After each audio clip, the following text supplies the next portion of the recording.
Olá, meus irmãos e irmãs de Ideal Espírita, vocês amigos e amigas que nos acompanham aqui na página Estação da Luz Espírita, muitíssimo obrigado mesmo pela sua companhia. A nossa página Estação da Luz Espírita não tem fins lucrativos, o objetivo é a divulgação da doutrina espírita. E é por isso que nós reunimos aqui esta sede de matérias espíritas para que possa atender às suas necessidades, estudo, lazer, pesquisa.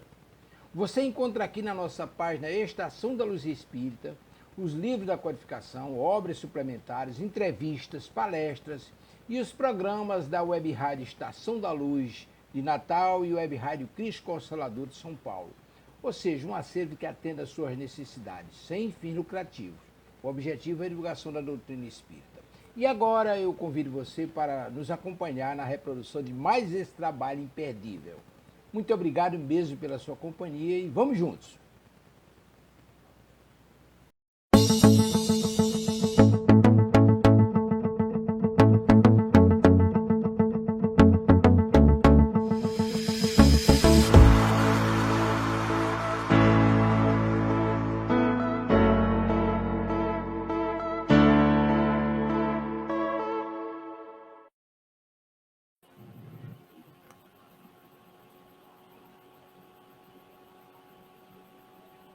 Olá, muito bem-vindos à Web Rádio Cristo Consolador, programa Viver no Mundo.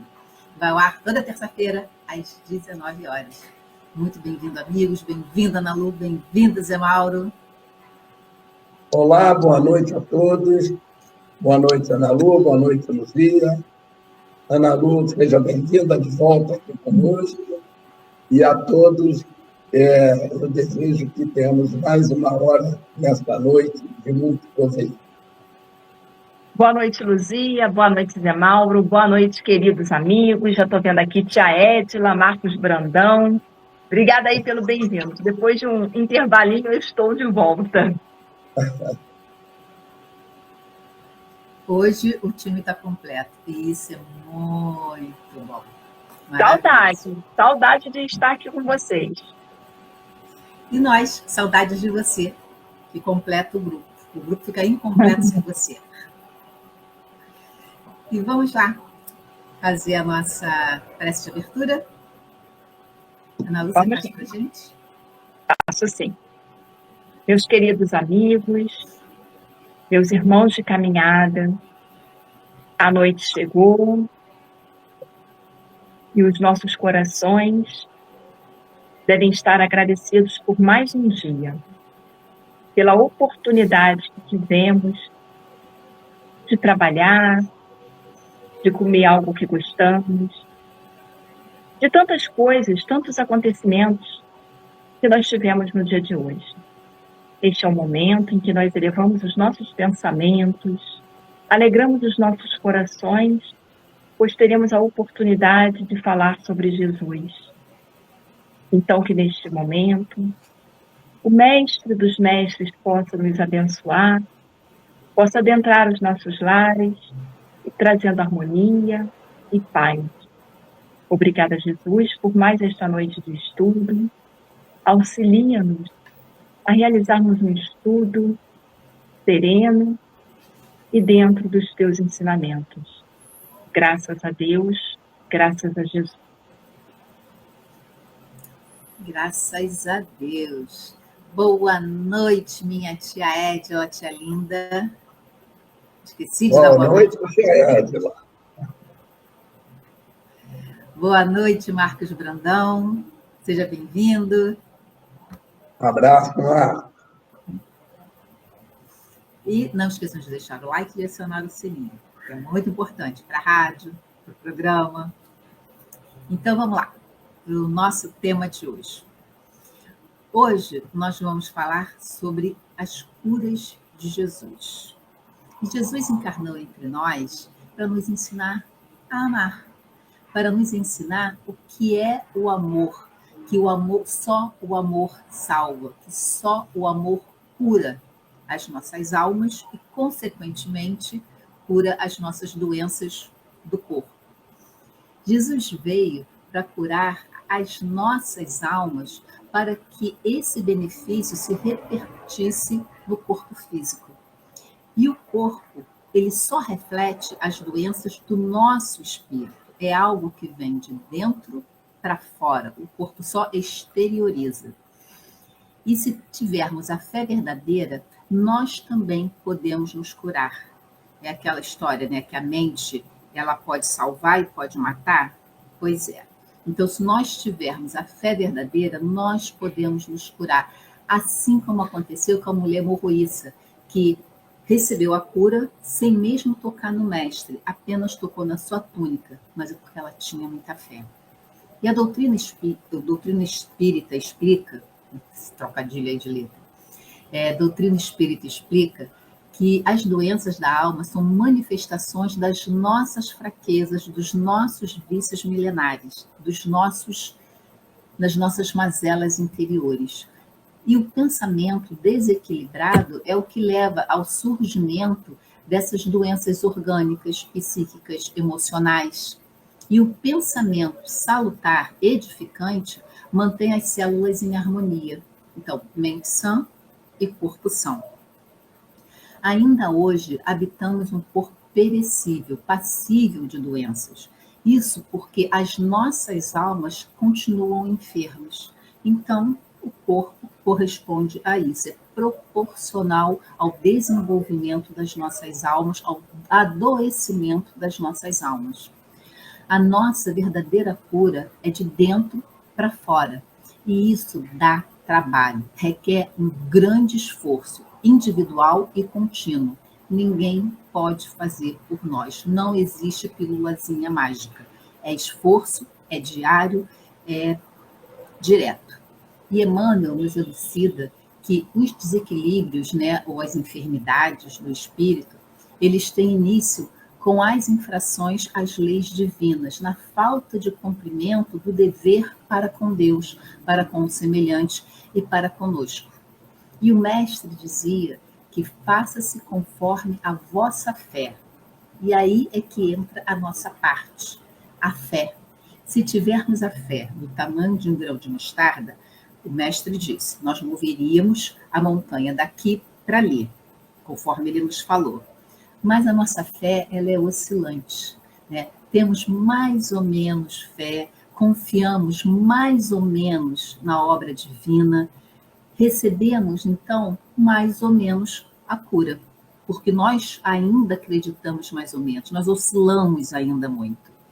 E aquele que consegue desenvolver a fé verdadeira, a fé incondicional, está apto para receber a cura incondicional.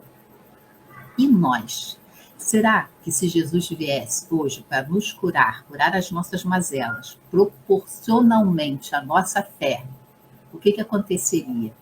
Nós seríamos curados? Nós não seríamos curados ou seríamos curados mais ou menos? É um caso a se pensar. Porque Jesus, ele curava de longe, como na passagem do servo, do centurião, ou da filha do Públio Lentulus. Ele curava de perto, quando ele tocava um leproso ou enfiava o dedo nos ouvidos de um surdo. Ele curava o doente quando o doente tocava na sua túnica, que é o caso da mulher morroíça. Curava pela fala, quando ele falava, levanta-te e anda, ou quando expulsava os ditos demônios, né, que hoje em dia a gente sabe que não é demônio, mas na época era o termo que se usava. Mas a grande cura do mestre que ele fazia e que faz até hoje é em nossas almas doentes. É quando Saulo se transforma em Paulo. É quando Maria de Magdala, Maria de Madalena, abre um novo capítulo em sua vida. Quando um publicano e o chefe dos publicanos largam todos os seus bens e começam a segui-lo. Essa é a verdadeira cura. Às vezes, após curar, né, o doente, o mestre amado, ele pedia, né, para que não falasse a respeito, para que não divulgasse. E Jesus, assim como o Espiritismo, não quer que simplesmente os adeptos venham pelos ditos milagres, pelos fenômenos, né, que para a grande maioria ainda é um mistério, não sabe como é que funciona. Jesus não se importava com a quantidade de seguidores, mas sim com a qualidade deles. Da mesma forma é o Espiritismo. O espiritismo, ele não quer que as pessoas venham só por causa dos fenômenos, né, os ditos paranormais, que de paranormal não tem nada, é tudo muito normal. Mas sim com a consciência daquele trabalho interior, se olhar para dentro e aquela construção de dentro para fora. E Caibar Schutel, ele nos fala que fazendo as curas, o mestre amado, ele estava mostrando a sua grandeza, a sua pureza, e nos mostrava também como o fluido cósmico universal pode sofrer manipulação e restaurar tudo o que for matéria, e que a restauração espiritual é o trabalho individual de cada um. Ele orienta, mas o trabalho é nosso. Contudo, ele nos prometeu que estaria conosco até o final dos tempos. Ou seja, ele estaria conosco até que nos tornemos espíritos puros e consigamos andar sozinhos. As curas de Jesus é o tema de hoje do programa Viver no Mundo, número 160, na Web Rádio Cristo Consolador. Zé Mauro. Curas de Jesus, né? E essas curas foram chamadas, né? E até hoje nos referimos assim, como os milagres, né? E milagre é uma palavra que nos remete à ideia de algo maravilhoso, inexplicável, quase que impossível o que você está vendo, né? Sobrenatural. Mas quando nós ouvimos essa palavra milagre, nos leva a pensar em quem? O primeiro nome que vem na nossa mente é Jesus, né? O espírito mais evoluído que esteve entre nós, o Cristo, e que nos apresentou na época tantas coisas que nós chamamos de milagre. Mas no seu ministério, né, o Divino Mestre Jesus realizou diversos fenômenos, que foram esses denominados milagres, devido ao reduzido conhecimento que nós tínhamos. A ciência era muito pouco desenvolvida na época, claro, comparada com o que temos hoje. E o conhecimento sobre espírito também era muito pouco naquela época. Mal sabíamos o que era o espírito, né? Muito menos sobre a vida no plano espiritual, enfim.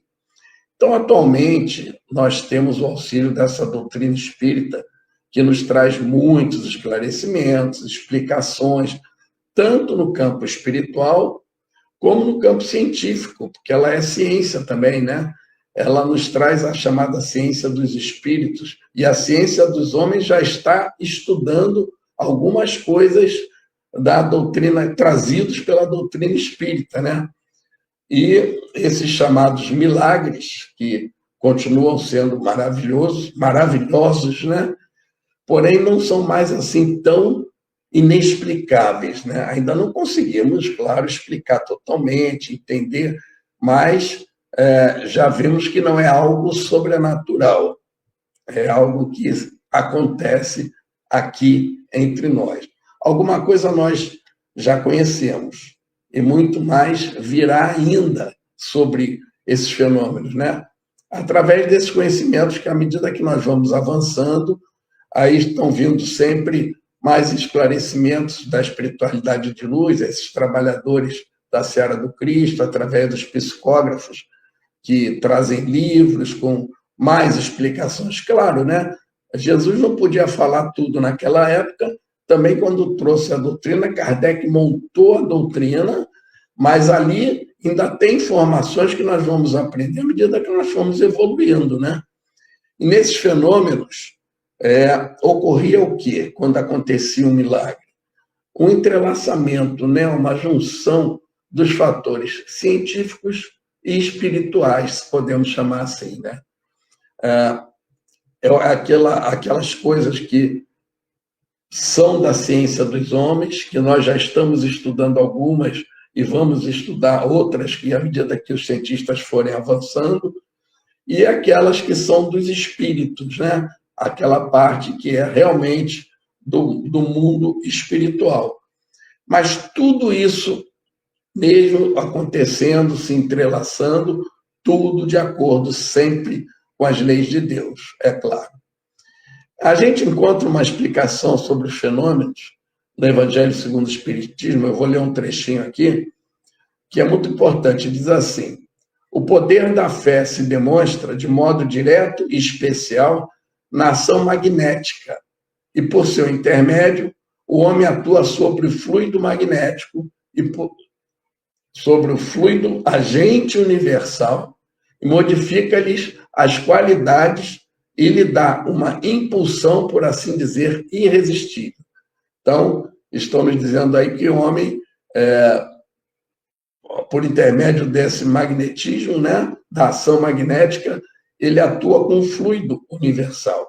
E que daí decorre que aquele que é um grande poder fluídico normal, junta a ardente fé, pode, só pela força da sua vontade, dirigida para o bem, operar esses singulares fenômenos de cura e outros tidos antigamente por prodígios, mas que não passam de efeito de uma lei natural. Todos estão na lei de Deus. E nós concluímos disso que está no Evangelho, como a Luzia comentou alguma coisa sobre isso, que qualquer um de nós pode ser capaz de realizar esses prodígios, esses chamados milagres, desde que reúna as qualidades necessárias, né? A gente vai falar mais sobre isso. E ao reconhecerem Jesus como Messias, as pessoas começaram a buscá-lo, né? Em busca de socorro, de alívio, de cura, né? Porque foram sabendo do que ele vinha fazendo. E devido à sua superioridade moral, Jesus realizou numerosas curas de moléstias físicas, por exemplo.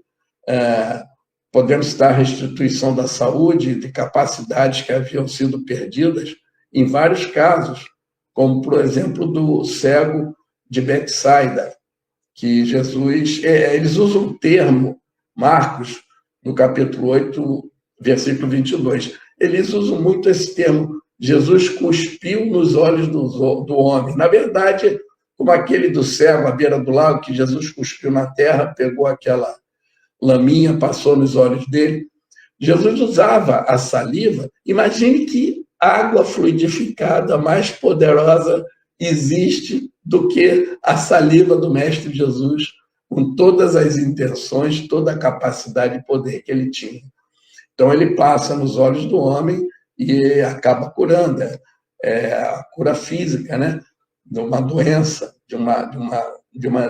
de um defeito, né? Ele era cego.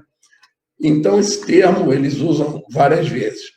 Jesus realizou também a cura de perturbações espirituais, afastando maus espíritos, como aquele homem na sinagoga, que Jesus foi lá e expulsou o espírito dele, a cura da mulher da Cananeia, aquela cirofenícia, que era uma ateia, e Jesus até tem um diálogo com ela, tipo, mas você não acredita em Deus, você é um povo ateu. Mas ela diz, não, eu sei que tu pode me curar. Ele diz, a sua fé agora, ele trouxe a fé dela à tona, e ela, na verdade ela queria a cura para a filha dela, que estava endemoniada. E Jesus falou, pode ir, que a sua filha foi curada. Então, tudo isso Jesus realizou, tanto de curas físicas, como cura espirituais e muitas outras, mas com a capacidade de perceber sempre o cenário psíquico e espiritual da criatura humana em desalinho. Todos nós temos desequilíbrios, né? E o Mestre sabe o que se passa dentro de nós. Por isso ele agia e buscava o que tinha de melhor. Ana Lu. Vamos lá. Como é bom falar de Jesus, né? A gente sente que assim ela muda a vibração, se a gente chegou agitado, se a gente está passando por algum problema. Por isso que a gente sempre fala, né? Tem que buscar. A gente precisa agir e não ficar esperando sentado. Bom, vamos falar então sobre Jesus, o Cristo Consolador, o amigo de todos os momentos, que nos auxilia a carregar a cruz. Ele não carrega a cruz por nós, mas Ele está ali, do nosso lado, muitas vezes nos carregando no colo, e a gente nem se dá conta. Muitas vezes a gente até despreza esse auxílio, a gente pensa que, eu estou abandonado, está tudo acontecendo na minha vida, uma doença chegou e eu não consigo suportar, e eu não entendo por quê. Eu acho que hoje nós três vamos tentar, né, de uma forma superficial, claro, mostrar um pouquinho que nós nunca estamos abandonados, que nós sempre temos um amigo ao nosso lado. Basta que a gente eleve o nosso pensamento. E vamos lembrar, então, da questão 625 do Livro dos Espíritos, que é aquela questão famosa.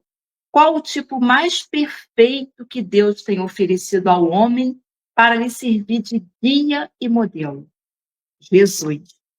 E é tão importante a gente lembrar dessa questão 625, para que a gente não caminhe e fique sem sentido, sem eu não sei o que fazer, fique dando cabeçada, né? Eu falo que a resposta é muito clara: Jesus, o nosso GPS. Se a gente tivesse, né, Jesus como GPS, nós não sofreríamos tanto. Nós compreenderíamos muitas coisas que às vezes a gente fala: por que isso está acontecendo na minha vida? Por que chegou a doença na minha casa? Por que eu perdi o emprego? Por que, né? E faz parte da nossa experiência terrestre todos esses acontecimentos. Miramês, eu vou ler para vocês aqui um trecho que ele fala sobre Jesus, que é lindo e esclarecedor. Ele nos diz assim: essa certeza espiritual de que Jesus é o pastor de todo o rebanho humano se encontra nas consciências de todos os seres, vibra em todos os reinos da natureza, e os anjos cantam na atmosfera da terra. Olha que coisa linda! Como Miramês nos diz de forma muito clara que o Mestre está em todos os lugares. Para compreendermos os feitos de Jesus, nós devemos inicialmente lembrar que nós estamos tratando de um Cristo. Um Cristo é um espírito que chegou a um nível de evolução que é até difícil a gente compreender. Então, a gente não pode dizer que ele é gente como a gente. Não. Jesus, 1 anos-luz, pelo menos, eu vou falar isso à minha frente, porque assim, quem me dera se eu tivesse um pouquinho, né, da moral, da caridade, da misericórdia desse Cristo. No livro A Gênese, nós temos uma questão que ela é muito interessante. A questão é a seguinte: é uma pergunta que provavelmente muitos devem se questionar, se já em algum momento pensaram. Nas curas que operava, agia como médium? Então, nas curas que Jesus operava, ele agia como médium? Pode-se considerá-lo como sendo um potente médium curador? Eu já vou ler a resposta para vocês, mas antes eu gosto sempre de lembrar que muitas vezes, principalmente no meio entre os médiuns, há uma coisa muito engraçada que fala: o passe daquele médium é muito forte. Aquele médium tem uma oração. Então, a gente tem esse hábito, esse péssimo hábito de atribuir a um médium, que é um ser humano com defeitos, que ainda está evoluindo, poderes, muitas vezes, que ele não tem. Porque o médium, ele também está na sua caminhada de transformação. Ele também é imperfeito. A diferença para um irmão que, de repente, não abraçou a doutrina, não abraçou a mediunidade, é que ele está apto para os trabalhos mediúnicos, e esse trabalho será bem realizado se ele estudar, for responsável e tiver disciplina. Então, a gente precisa parar de atribuir ao ser humano, que é tão falho, algo que nós ainda não somos capazes de fazer. Algo que a gente ainda precisa de muita estrada, para poder chegar a um grau de poder, realmente, eu estou ajudando. Então, eu acho que quando eu li isso, eu pensei muito nisso, porque há uma supervalorização aos médiums e, consequentemente, muitos desses médiums, eles acabam tropeçando na vaidade. Então, como eu falei, a pergunta era, nas curas que operava, o Jesus agia como médium? Pode-se considerá-lo como sendo um potente médium curador? E a resposta foi, não, porque o médium é um intermediário, um instrumento do qual se servem os espíritos desencarnados. O Cristo não tinha necessidade de assistência. Ele é que assistia aos outros. Ele atuava por si próprio, em virtude de seu poder pessoal, assim como podem fazê-lo os encarnados em certos casos e na medida de suas forças. Então, a gente não pode comparar, né, a nossa capacidade com a de Jesus. Nós precisamos da assistência dos bons espíritos para realizar algo aqui neste planeta de provas e expiações.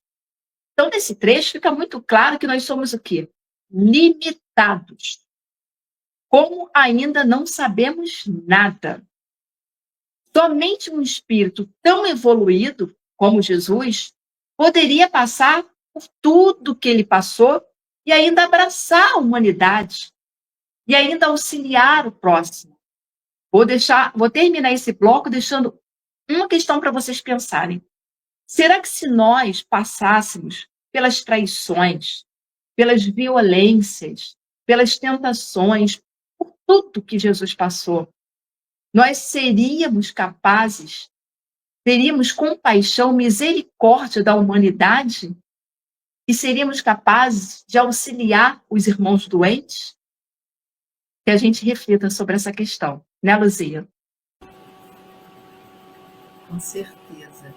E muito bacana você ter trazido isso, porque é uma dúvida que paira na cabeça de muita gente. E até alguns dizem, né, o grande médium, o médium dos médiums, Jesus. Quando, na verdade, é Jesus, né? É um Cristo. Então, nós precisamos, né, dessa intermediação. Ele não, é linha direta, né? Muito bacana isso, é muito importante. E vamos lá, continuando para as curas de Jesus. Tem uma passagem no Evangelho de Mateus que fala sobre 2 cegos que, quando viram Jesus passando, foram ao encontro, rapidamente ao encontro de Jesus. E viram assim, né, gente? Sentiu, né? Porque o cego não estava vendo, né? Perceberam a presença de Jesus com o movimento e foram atrás dele e começaram a seguir Jesus, ali, né, no andar, no caminhar. E clamaram por compaixão do Cristo, né, dizendo, tem compaixão de nós, filho de Davi. E Jesus respondeu aos cegos, perguntando se eles acreditavam que ele poderia curá-los. E no que eles responderam que sim, né, que acreditavam sim. Então Jesus tocou os olhos desses cegos e disse, faça-se conforme a vossa fé. E os olhos se abriram e eles começaram a ver. E vamos perceber que nessa passagem os cegos seguiram Jesus para obter a cura, diferentemente dos cegos de Jericó, onde Jesus parou para atender os cegos. Esse não, Jesus estava andando, continuou andando, eles tiveram que ir atrás. Ou seja, Jesus ele continuou o seu caminho e eles foram até o mestre, fizeram o movimento. E eu entendo esses 2 cegos como discípulos, né? Não, claro, né, como aqueles discípulos mais próximos de Jesus, os 12 e tantos outros mais próximos. Mas eles provavelmente pertenciam àquele grupo que começavam a seguir Jesus, acreditavam nas histórias que ouviam, né, e nas curas que Jesus fazia, mas que ainda se encontrava na cegueira da ignorância. Porque o corpo exterioriza as chagas do espírito. E essa cegueira é material, orgânica, mas também ela é espiritual. E Jesus curava corpos e almas. ou melhor, almas e corpos, às vezes. E a construção de um discípulo, de cristão, né, está ligada à compreensão, à internalização e à prática dos ensinamentos do Mestre amado, da Boa Nova, nos levando a esse esforço contínuo, né, de melhoria moral desses ensinamentos do Cristo. Na parábola do semeador, esses cegos, eles seriam aquela semente que estaria nos espinheiros. Representam aquelas pessoas que aceitam o Mestre como Messias, acham lindíssimas as suas palavras, né? As palavras que ele está trazendo, seus ensinamentos, mas falta aquele empurrãozinho para eles realmente caírem em terreno fértil e começarem a produzir. É aquele esforço individual que ninguém pode fazer por nós. E cada um tem o seu tempo de despertamento para essa nova realidade, né? E nós também ainda somos cegos da alma, ainda somos cegos das leis divinas. Nós, discípulos rasos, né, de Jesus, também não nos propusemos a segui-lo e também a clamar pela sua compaixão? Não é isso que nós estamos fazendo aqui nesse exato momento? Nós clamamos o tempo todo para que Deus perdoe os nossos erros e que a sua misericórdia nos alcance todos os dias. A oração dominical não é isso? Perdoa-nos. A gente não pede isso no Pai Nosso? E esses dois cegos, então, eles nos representam. Representam ainda as nossas mazelas, as nossas fraquezas. Nós, enquanto seguimos Jesus com as nossas imperfeições, nós vamos aprendendo, nos conscientizando, nos harmonizando com as leis divinas e fortalecendo a nossa fé, né? Porque nós falamos no primeiro bloco, né, que é Lucila. Nós clamamos por compaixão e por misericórdia, assim como esses cegos que Mateus nos traz, né, no seu texto. Eles chamavam o Cristo de filho de Davi, né? Tenha compaixão de mim, filho de Davi. E essa expressão é muito importante, porque eles reconhecem a descendência de Jesus, que, segundo a profecia de Natã, né, no Velho Testamento, o Messias viria dessa linhagem de Davi. E o profeta Natã, ele disse, né, que Deus prometeu a Davi que o Messias nasceria na sua casa, ou seja, né, na sua descendência. E outro profeta, Jeremias, também anunciou que o Messias viria da tribo de Judá, descendente de Davi.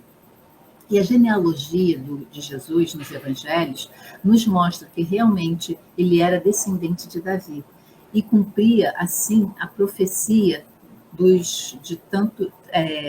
Velho Testamento, e que era o Salvador prometido. E esse título, Filho de Davi, faz com que eles reconheçam que Jesus é o Messias. Então, para falar isso, que realmente eles reconheciam isso, que Jesus herdaria o trono de Davi, que foi o primeiro rei judeu e que governaria para sempre. Só não entendi exatamente que reino era esse, mas sabia que tinha alguma coisa por ali. Eles achavam que esse reino era físico, né? E nós mesmos, até bem pouquíssimo tempo, nós também achávamos isso. Que o espiritismo, as religiões, eles vieram desenvolvendo essa ideia em nós, né? Que o reino vai se construindo dentro de nós, tijolo a tijolo, pedacinho por pedacinho, dia a dia, aquele trabalho contínuo e individual. E nós já sabemos que muito mais que esses olhos materiais que nós temos, as nossas mentes podem compreender e podem enxergar esse reino. Davi, sim, era descendente do pai Abraão, como os judeus dizem, né, onde tudo começou. E naquele tempo, aqueles dois cegos deram a permissão para Jesus entrar em suas mentes, nos seus corações, nas suas vidas, e assim permitiram a grande transformação que tanto buscavam. Porque às vezes nós queremos a mudança, mas é só da boca para fora. Porque lá no fundo,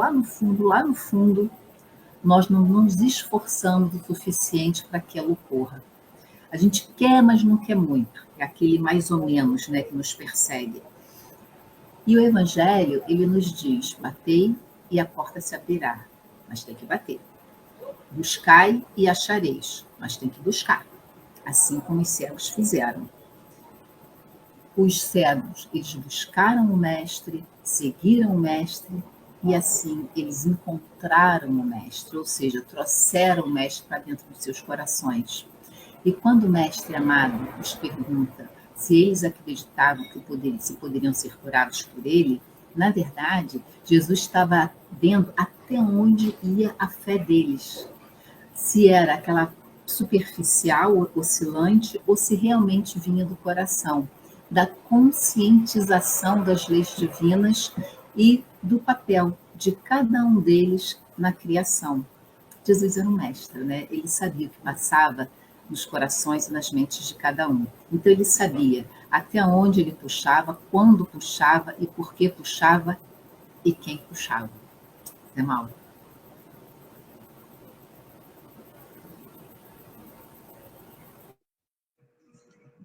Bom, Jesus, quando curava, já vimos aqui, já comentamos, doenças do corpo, doenças do espírito, enfim. Mas ele ia além da cura, né? Ele sempre orientava aquele que foi beneficiado, né? Tem um trecho do livro de Divaldo Franco, através de Joana de Ângeles, Jesus e o Evangelho, à luz da psicologia profunda. E ele define muito bem isso. Ele diz, paralelamente a esta ação curativa, Jesus costumava convocar o ser imortal. Quem é o ser imortal? É o espírito, né? A ajustar o próprio comportamento a fim de sustentar a cura alcançada. Então, Jesus ia lá, no nosso interior, chamava a atenção ao espírito, né?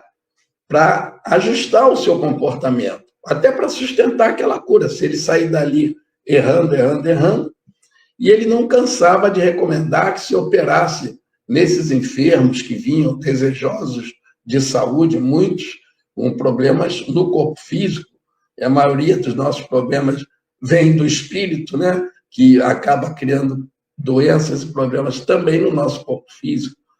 E eles vinham buscar a saúde, a cura, mas Jesus sempre os recomendava que fizesse a renovação interior, tivesse uma conduta mental e moral mudada. Ou seja, é aquela reforma íntima que a gente tanto fala, né? A fim de que no interior, lá no cerne do espírito de cada um, se concretizasse o bem-estar, a harmonia. Porque se sair dali e você se desequilibrar totalmente, né, provavelmente ou volta ou você vai arrumar um outro problema. Então, Jesus insistia muito nisso. Isso é muito importante. E, nesse contexto, a fé daquele que se fortalecia ao receber esse fluxo de amor do Cristo, a conduta de muitos que estavam ali equivocados, com moral baixa e tal, muitos passavam por transformações profundas naquele momento, né? E a admiração pelo Cristo faz, poxa, eu estava ali, eu saí dali diferente. E o Cristo, sempre com muito amor, ele expressava-se de modo variado. Ele cada vez fazia do jeito que era de acordo com a situação. Ele, como eu disse, ele conhece o nosso interior, né? Ele se utilizava da palavra, muitas vezes uma palavra firme, dura, de mando, outras vezes palavras brandas, né? Carinhosas. E muitas vezes apenas a sua presença bastava para sensibilizar as pessoas, para motivá-los, porque às vezes ele estava ali falando e estava curando vários da multidão que estava ali ouvindo, né? É uma cura que não era uma cura direta, como algumas que citamos aqui, mas você chegava em torno de Jesus, quantos não estavam ali se aproveitando daquela energia, né? Então, outras vezes, nós vimos que ele usava tocar, né, no paciente, naquele que o procurava, como falamos aqui do cego. Tem o caso de um surdo e gago, que ele bota os dedos nos ouvidos dele, Novamente, Marcos cita que ele cuspiu e tocou na língua dele, e quando retirou, ele ouviu e saiu dali falando normalmente. Isso está lá no livro Espírito do Cristianismo, do Karl Barth, também citado por Marcos. Então, em outros momentos, era o contrário, ele curava ao ser tocado. Acho que foi a Luzia que comentou sobre a mulher hemorroíça. Mas é muito interessante a capacidade de Jesus, o amor dele está tão aflorado, que ele estava no meio de uma multidão e ela se arrastou porque ela tinha fé que se ela tocasse nas vestes dele, ela seria curada. E ali quando ela toca, ele para e diz: parem, alguém me tocou. Os apóstolos falam: mestre, tem uma multidão em volta de ti, estão todos te tocando, esbarrando. Ele: não, mas eu senti que alguém me tocou e de mim saiu uma energia. Vejam o que é a fé. Jesus não estava vendo a mulher, claro que ele podia estar espiritualmente sabendo o que iria acontecer, mas naquele momento, ele sentiu pela fé dela. Veja o que a fé produz, como a gente traz a cura, né?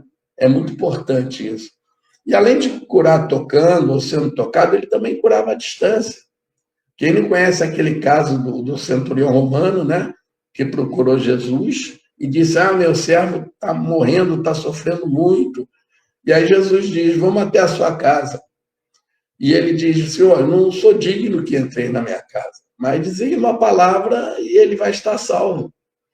E Jesus, então, comenta: eu nem em Jerusalém eu vi tamanha fé. Vejam a importância. E esse homem, com essa fé, Jesus diz: vai que ele foi salvo. Essa coisa de Jesus sempre querer orientar aquele que foi curado, lembra quando ele dizia: vai e não peques mais, né? E então ele estava sempre chamando a nossa atenção. Não adianta você ali orar: que bom, tá, sair dali, continuar cometendo os mesmos erros que você vinha cometendo. Nós temos que aproveitar e mudar, dar valor a tudo que a gente recebe. Não precisa ser uma cura, às vezes é uma coisa muito pequenininha que a gente recebe, a gente agradece, mas esquece: eu preciso me modificar, né? Em alguns momentos, Jesus ordenava, em outros momentos ele orientava, como eu falei, mas ele sempre se referia à importância da oração. Ele várias vezes tocou na oração. Ele mesmo se isolava para orar. Por que ele fazia aquelas... Ele demonstrava para a gente: olha, é tão importante orar que eu vou sentar ali naquela pedra e vou orar ao Pai. Então, a oração é muito importante.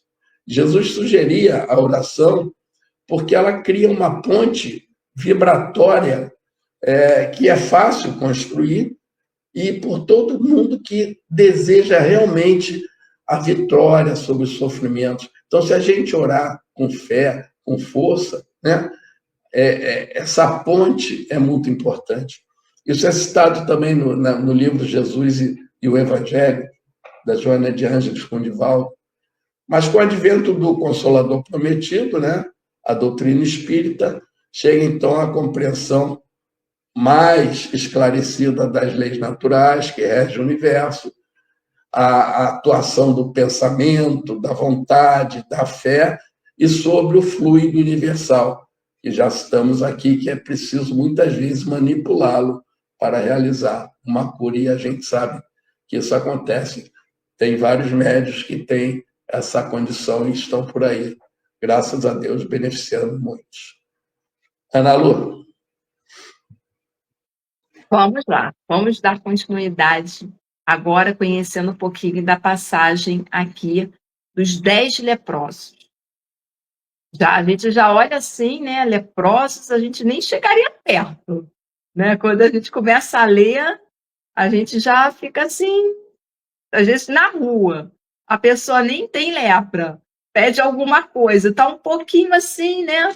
Sem saúde, alguma coisa, a gente já olha assim, nem chega perto de mim, já fica assim. Então, eu gosto sempre de ir falando das passagens de Jesus, mas também trazendo para o nosso dia a dia.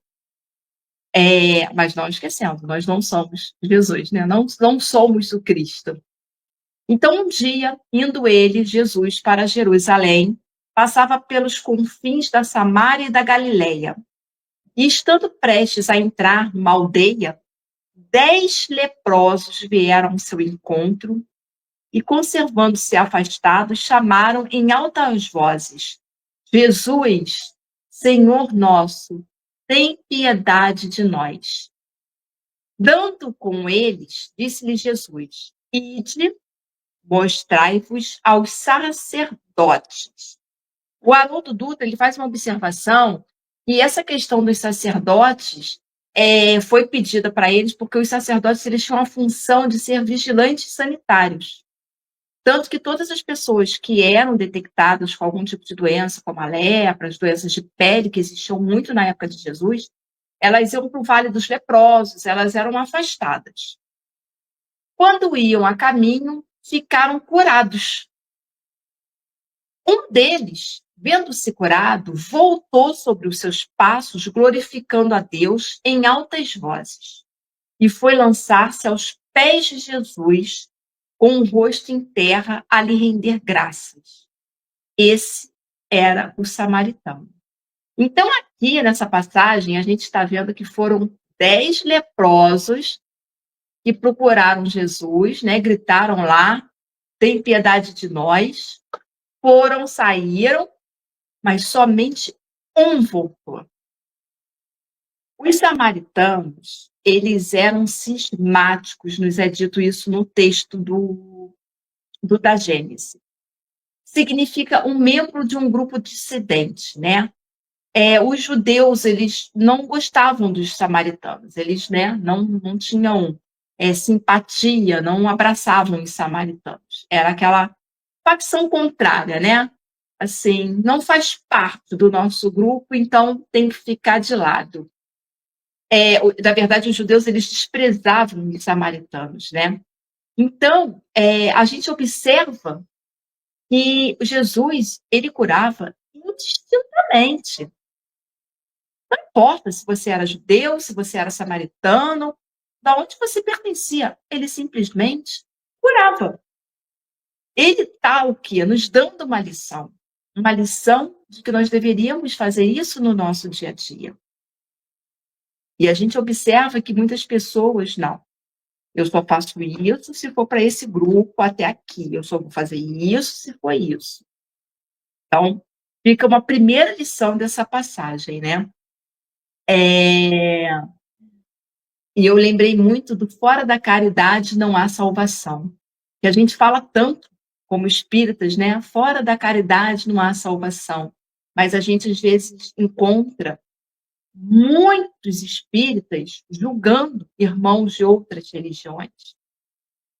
Mas isso acontece com ele porque ele ainda acredita nisso, porque ele ainda está indo nisso. Então, a gente para e observa que, assim, a amorosidade incondicional de Jesus é o que deve deixar, né, aqui essa lição preciosa para a gente, né?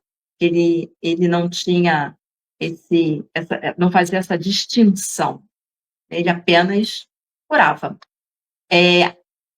Jesus, ele veio para nos elucidar que o amor é o único caminho que vai nos levar à paz. E isso deve ficar muito marcado para todos nós, porque nós somos muito beligerantes ainda.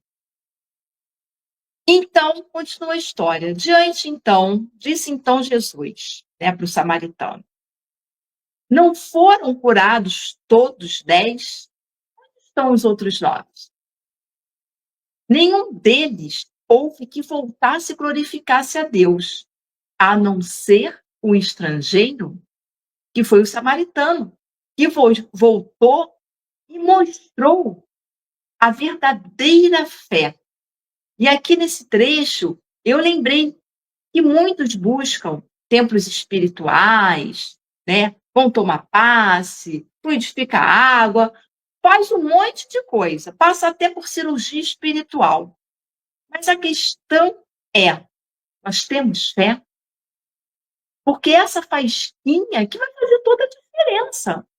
A gente não pode estar ali, eu vou tentar.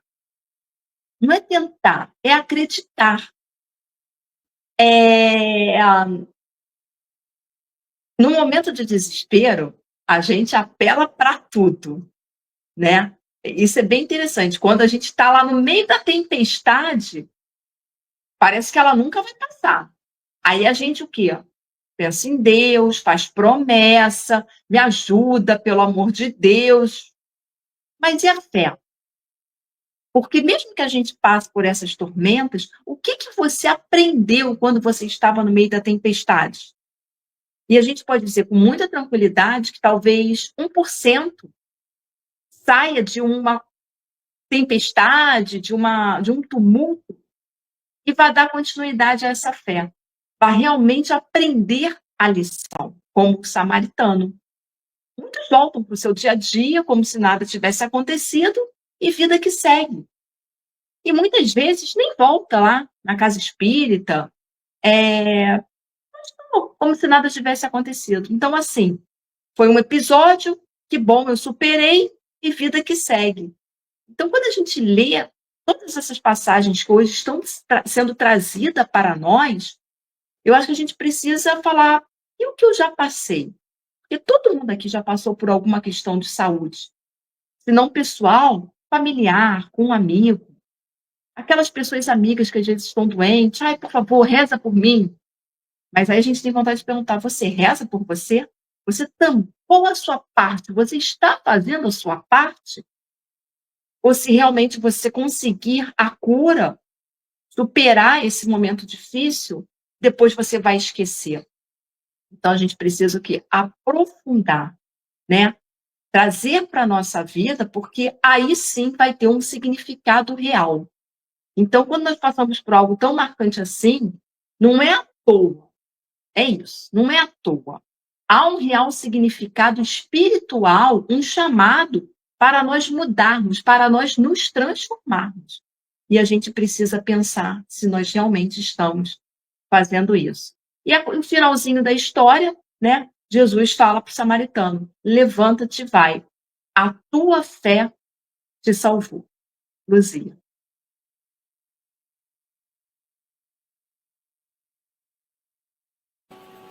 Não estava conseguindo tirar o microfone, atualizar o microfone. Vamos lá. Jesus, há 2000 anos, né, encarnou entre nós. Há 2000 anos ele está batendo a nossa porta.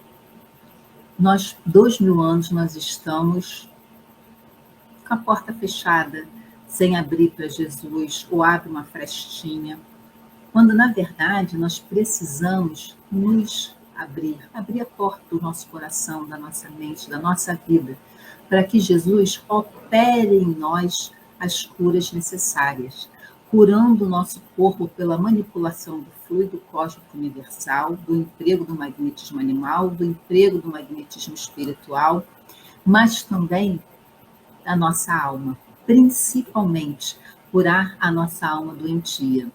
Porque mesmo com a fé incompleta e frágil, né, como a nossa, nós já começamos a seguir Jesus. Somos testemunhas que a nossa fé vai se fortalecendo aos poucos à medida em que nós vamos caminhando com o Mestre. O caminho nos leva à sua casa, na qual nós somos acolhidos e muito bem-vindos. Assim, gradativamente, os nossos olhos, eles vão se abrindo, os nossos corações vão se acalmando, as nossas mentes vão clareando e tendo pensamentos melhores. Nos tornamos divulgadores da Boa Nova, testemunhamos o que encontramos, que somos um milagre dele, um milagre de Jesus, porque esse é o verdadeiro milagre, é a nossa transformação, que não tem mágica, é um processo. Éramos cegos e agora vemos. Vivemos iluminados pela fé e pela esperança, na certeza de que Ele nos ama incondicionalmente e que prometeu que nenhuma ovelha seria perdida. Nós, ovelhas, não seríamos perdidas. E que ninguém vai ao Pai senão através dele, porque Ele é o caminho, a verdade e a vida. Pensemos nisso. Zé Mauro.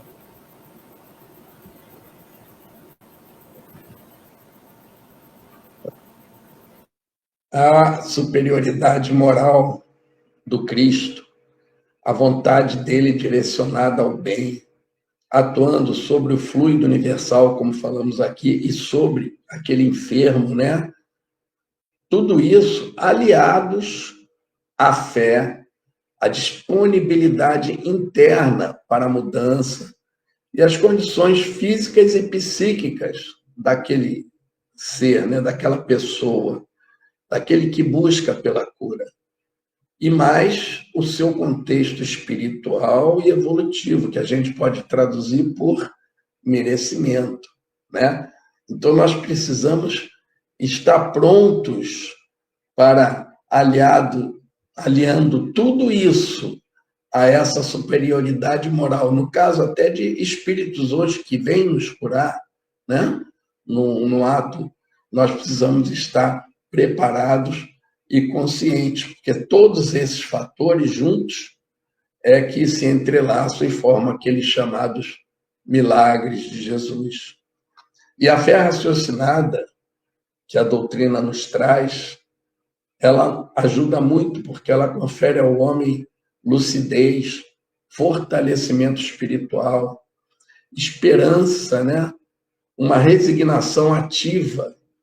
É interessante, não é aquela resignação que você para e estou resignado, mas não vou lá pedir perdão, não vou lá fazer a caridade, não vou ficar quietinho aqui. Não, aquela ativa e principalmente a autorresponsabilização. Nós sabemos, passamos a saber que somos responsáveis por tudo que fazemos. Não adianta você fazer ali fora, escondidinho, longe da igreja, longe da congregação, longe do centro espírita, que você vai ser responsável. Está na lei de Deus. Isso vai para o universo, né? Então, a humildade também, que é essencial para a sintonia com as esferas superiores. A oração tem que ser forte, né? Com muita fé e muita humildade, né? Sabendo que estamos pedindo porque erramos, porque somos fracos. E aí nós vamos conseguir encontrar esses recursos divinos.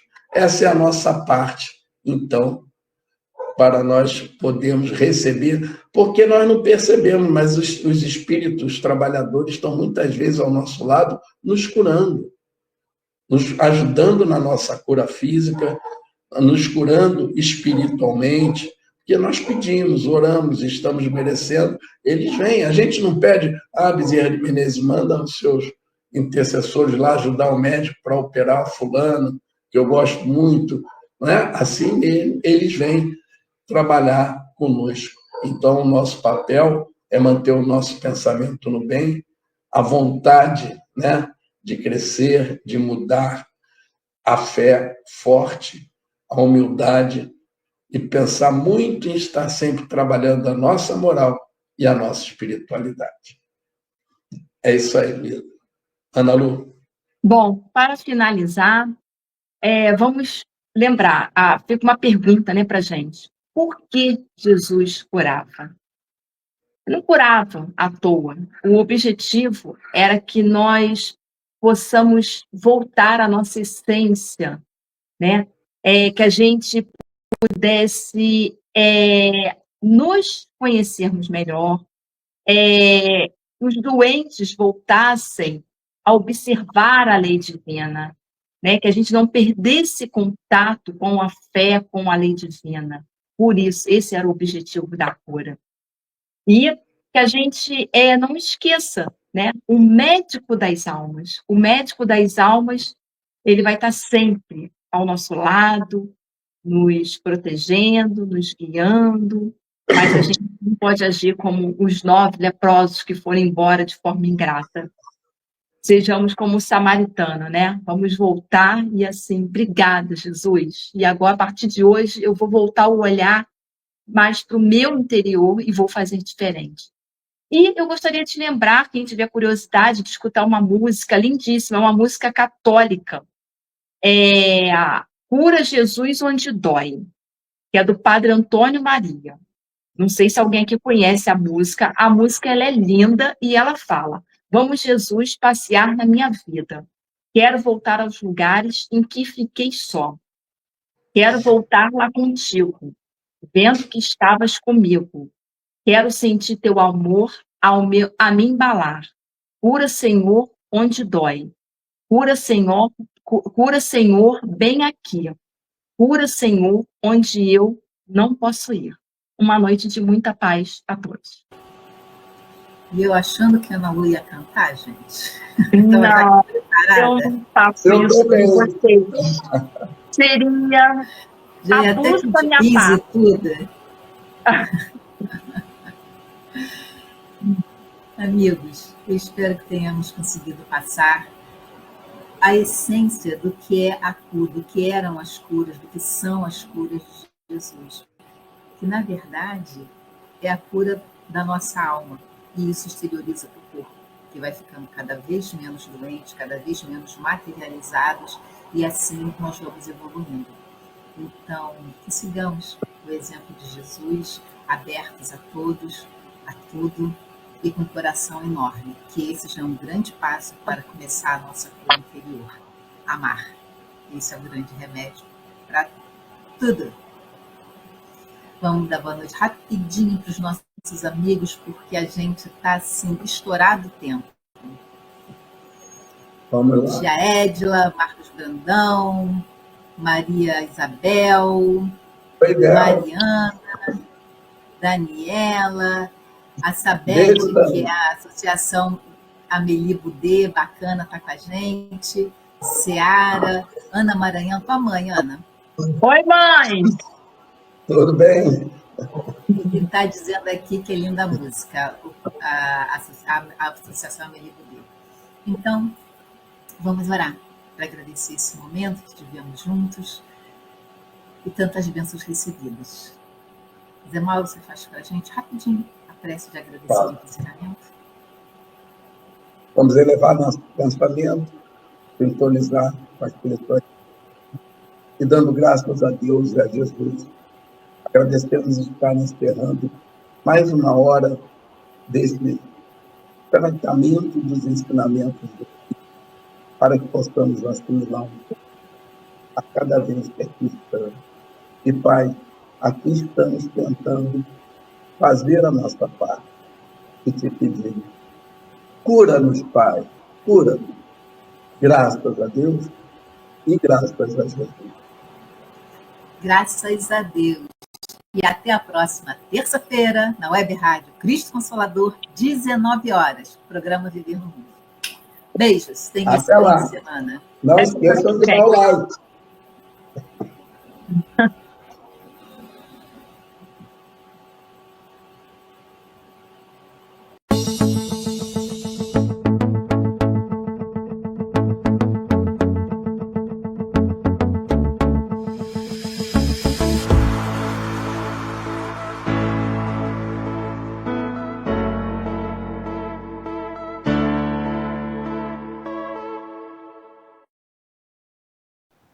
Chegamos ao final da nossa atividade. Muitíssimo obrigado mesmo pela sua companhia e espero você no próximo evento.